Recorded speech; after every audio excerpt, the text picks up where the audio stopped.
El viento aquí no canta, susurra historias de un sol que ardió demasiado cerca. Levanta un polvo fino, un sudario que cubre la tierra agrietada y los esqueletos de los edificios que una vez prometieron un futuro. Este es mi hogar, el polígono, un nombre que se pronuncia en voz baja, como una maldición heredada. Cada mañana, el sol se alza pálido sobre un horizonte que no conoce el verde. Yo lo contemplo desde la ventana y siento el peso de este silencio. No es la ausencia de ruido, es algo más profundo. Es el silencio de las cosas que nunca llegaron a ser, de las risas que se ahogaron antes de nacer. Mis abuelos hablaron de explosiones que pintaban el cielo de colores imposibles. A nosotros nos dejaron solo el eco, un veneno invisible que corre por nuestras venas y por la savia de las pocas plantas que se atreven a crecer. La abuela Egul ya no mira al cielo, mantiene sus ojos fijos en la tierra, como si buscara algo que perdió hace mucho tiempo. A veces, sus manos tiemblan sin motivo. Los médicos de la ciudad lejana dan nombres complicados a nuestra fatiga, a las sombras que aparecen en las radiografías, pero aquí todos conocemos su verdadero nombre. Es el aliento del polígono. Soñaba con irme, conocer un lugar donde la lluvia no trajera miedo y el suelo no guardara secretos mortales. Pero mis raíces están hundidas en esta tierra contaminada. Moverse es como arrancarse el alma. Somos los hijos de un error, una generación de paso, destinada a desaparecer con el último suspiro de esta estepa herida. La esperanza es un lujo que no podemos permitirnos, una flor exótica que se marchita antes de abrirse. Una tarde, mientras ayudaba a despejar el viejo cobertizo de mi abuelo, mis dedos tropezaron con una caja de metal oxidada, oculta bajo un montón de lonas polvorientas. Dentro, entre papeles amarillentos y fotografías descoloridas de rostros que no reconocía, había un diario. La caligrafía era firme, llena de una energía que yo no conocía. No era un diario de lamentos, eran planos, cálculos, dibujos de extrañas estructuras capaces de purificar el agua y el aire. Y en la primera página, una sola frase, escrita con una tinta más oscura que el resto. Nuestro legado no será el polvo, será el jardín. Aquellas palabras resonaron en el silencio de la habitación, una melodía olvidada en un mundo sordo.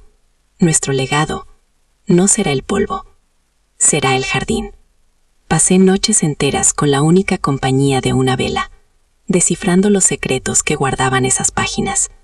La letra de mi abuelo era la de un arquitecto de sueños, un hombre que miraba la tierra herida y en lugar de ver un final, imaginaba un comienzo.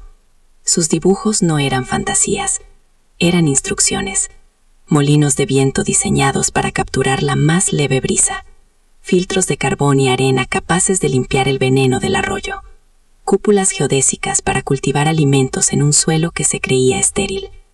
Cada trazo era un acto de fe, cada cálculo una rebelión silenciosa contra la sentencia que nos habían impuesto. Él no había aceptado nuestro destino. Había luchado con las únicas armas que tenía, su mente, sus manos, y una esperanza tan terca como las malas hierbas que se aferraban a la vida entre las grietas del hormigón. Y mientras leía, el peso que oprimía mi pecho comenzó a aligerarse. El veneno en mis venas no se sentía como una condena, sino como el eco de una batalla que mi abuelo ya había empezado a librar por mí. La revelación no llegó como un trueno, sino como el rocío de la mañana. En una página casi al final, encontré el diseño más simple de todos, un condensador atmosférico, una estructura modesta, casi primitiva, diseñada para extraer la humedad del aire seco de la estepa, usando el contraste de temperatura entre el día y la noche. Las piezas necesarias eran chatarra, fragmentos de nuestro propio paisaje en ruinas, una lámina de metal, unos tubos de cobre, un viejo bidón. La idea era tan audaz, tan simple, que parecía imposible. Durante 3 días trabajé sin descanso, siguiendo los esquemas de mi abuelo como un mapa sagrado. Mis manos, acostumbradas a la inercia, se llenaron de cortes y de grasa. Los vecinos me observaban desde la distancia, con esa mezcla de pena y curiosidad que reservan para los que han perdido el juicio. Pero yo no estaba loco. Por primera vez en mi vida, sentíame claridad absoluta. Al amanecer del 4.º día, ocurrió. Una gota, brillante y perfecta, tembló en el extremo del tubo de cobre. Luego otra, y otra más. Se deslizaron lentamente a un pequeño recipiente de arcilla que había colocado debajo. Me arrodillé, con el corazón latiendo desbocado en mi garganta. Recogí una de esas gotas con la yema del dedo y me la llevé a los labios. Era agua, pura, fría, el sabor de la vida misma, arrancada del aire envenenado. En ese instante, el silencio del polígono cambió para siempre. Ya no era un grito ahogado, sino un lienzo en blanco. La desesperación se evaporó como el rocío bajo el sol. Mi abuelo no me había dejado un diario, me había dejado un arma, y con ella en mis manos, salí del cobertizo, no para huir, sino para empezar a cavar los cimientos de nuestro jardín. El agua no era una victoria, era una pregunta, y la respuesta no estaba en celebrar, sino en trabajar. Llevé el pequeño cuenco de arcilla a la abuela Aigul. No dije nada, solo se lo ofrecí. Sus ojos, acostumbrados a la aridez del paisaje, se fijaron en el líquido tembloroso. Lo observó largo rato, como si viera un fantasma. Luego, con un dedo que parecía de papel, tocó la superficie y se lo llevó a los labios. Una lágrima solitaria recorrió los surcos de su mejilla. Un río diminuto en un desierto de piel. Fue la primera vez que la vi llorar sin tristeza. Aquel día, el cobertizo de mi abuelo se convirtió en nuestro taller. La palabra se extendió por el polígono no como una buena nueva, sino como el rumor de una locura. El nieto de Aigul, decían, persigue fantasmas en el aire. Pero sus susurros eran un ruido de fondo, ahogados por el sonido de nuestro propio esfuerzo, el chirrido del metal al ser cortado, el golpe seco del martillo, el silbido de la soldadura improvisada.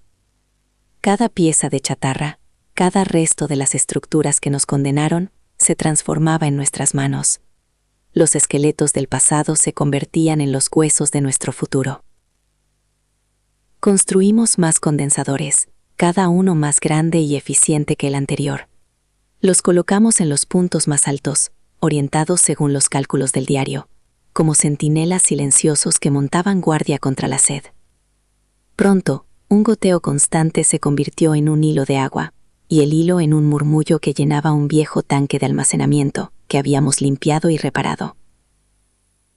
Era el sonido más hermoso del mundo, una canción de cuna para una tierra moribunda. Con el agua asegurada, llegó el siguiente paso, el jardín. Siguiendo los planos, levantamos la primera cúpula geodésica, una estructura de tubos rescatados y láminas de plástico translúcido que se alzaba sobre el polvo como una promesa de cristal. Dentro, el aire era distinto, quieto y húmedo. Durante semanas, Aigul y yo acarreamos tierra de las zonas menos castigadas. La mezclamos con carbón y arena siguiendo las notas de mi abuelo, creando un lecho fértil en medio de la esterilidad. Un santuario. Nadie se nos unió. Nos veían pasar con nuestros cubos de tierra y nuestras herramientas, y apartaban la mirada. La esperanza era una enfermedad contagiosa que todos temían. Era más fácil vivir con el veneno conocido que arriesgarse a la decepción. Estábamos solos, pero no nos sentíamos solos. Cada viga que colocábamos, cada litro de agua que filtrábamos, era una conversación con mi abuelo, un pacto con la vida. Llegó el momento de la siembra. En una pequeña caja de madera, mi abuelo había guardado semillas. No de flores exóticas, sino de las plantas más humildes y resistentes. Patatas, centeno, hierbas que podían crecer en las condiciones más duras. Las enterramos con un cuidado reverencial en nuestra tierra artificial. Y entonces, esperamos. Los días se alargaban, el sol golpeaba el plástico de la cúpula, y el silencio en su interior era denso, expectante.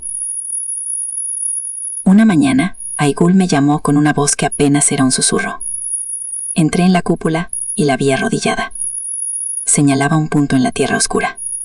Allí, abriéndose paso con una fuerza imposible, había un pequeño brote verde. 2 hojas minúsculas, perfectas, desafiando todo lo que conocíamos. Era una bandera de rendición plantada por la muerte, una declaración de guerra hecha por la vida. Nos quedamos mirándolo, sin atrevernos a respirar, cuando una sombra cubrió de entrada. Era Kairat, el anciano más respetado del asentamiento, el hombre que había visto morir a 2 generaciones. Su rostro era una máscara de dolor y resignación. Miró el brote, luego a nosotros, y su voz sonó como la tierra agrietándose. No has traído la esperanza, has traído una crueldad mayor. Les estás enseñando a morir por segunda vez. Las palabras de Kairat no me hirieron, se clavaron en mí como una semilla de duda. Cada mañana, al entrar en la cúpula, buscaba en aquel pequeño brote verde una respuesta. No era solo una planta, era mi única defensa contra la desesperación que él había vuelto a invocar. Y la planta creció. Creció con una terquedad que parecía un insulto a la tierra muerta que la rodeaba. Pronto, otros brotes la siguieron, una pequeña legión verde que avanzaba centímetro a centímetro. Aigul y yo no hablamos de las palabras de Kairat. Hablábamos con la tierra, con el agua, con el trabajo de nuestras manos. Pasaron las semanas y la cúpula se transformó. El verde se extendió, cubriendo el suelo oscuro. Las patatas echaron raíces profundas. El centeno se estiró buscando la luz filtrada por el plástico. Un día, Aigul arrancó la primera patata. No era grande ni perfecta. Su piel era rugosa y estaba cubierta de nuestra tierra artificial. Pero cuando la sostuvo en la palma de su mano, era tan valiosa como un diamante. Esa noche, la cocimos en el agua pura de nuestros condensadores. Nos sentamos en silencio y compartimos aquel alimento humilde. Cada bocado tenía el sabor de la victoria, un sabor que había olvidado que existía. Era la prueba tangible, la respuesta irrefutable a la pregunta de Kairat. No estábamos aprendiendo a morir por segunda vez, estábamos aprendiendo a vivir de nuevo. Al día siguiente, llevé una de esas patatas a la puerta de Kairat y la dejé en su umbral. No añadí ninguna nota. La patata hablaba por sí misma. No sé si fue la patata o el rumor del cambio, pero algo se rompió en el dique de la resignación. Unos días después, Kairat apareció a la entrada de nuestro taller. No vino con palabras, sino con sus manos vacías y una mirada que pedía un lugar en la obra. Detrás de él llegaron otros, primero en silencio, observando. Luego, uno trajo una plancha de metal que había guardado, otro, un rollo de alambre. Una mujer nos ofreció las semillas que su madre había conservado en un tarro, sin saber por qué. La esperanza, aquella enfermedad que tanto temían, se había vuelto una epidemia. El polígono despertó de su largo letargo. El sonido de los martillos se convirtió en el latido de un corazón colectivo. Levantamos más cúpulas, que brillaban bajo el sol pálido como joyas en un yelmo oxidado. Cavamos canales para llevar el agua, cada gota un tesoro compartido.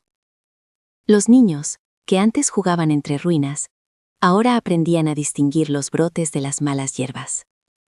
La fatiga en nuestras venas no desapareció, pero ahora tenía un propósito. Ya no éramos los guardianes de una tumba, éramos los arquitectos de un renacimiento. Hoy, cuando contemplo el horizonte desde la misma ventana, ya no veo un final. Veo hileras de cúpulas que reflejan el cielo. Oigo el murmullo constante del agua y las risas de los niños que corren por senderos donde antes solo había polvo. El viento ya no susurra historias de muerte. Ahora transporta el aroma de la tierra húmeda y la promesa de la cosecha. No hemos borrado las cicatrices de esta tierra. Las hemos convertido en los surcos de nuestro jardín. Somos los hijos del átomo, pero nuestro legado no será su sombra. Hemos venido a este mundo con un veneno en la sangre, pero hemos descubierto que la verdadera herencia no es la que se lleva en las venas, sino la que se construye con las manos. Aprendimos que la energía más poderosa no es la que rompe el mundo en pedazos, sino la que lo vuelve a unir, pieza a pieza, semilla a semilla. Nuestro jardín es nuestro mensaje al mundo, un testimonio escrito en el lenguaje universal de la vida, porque incluso en la herida más profunda, en el silencio más absoluto, la voluntad de florecer encuentra la manera de escribir un nuevo comienzo.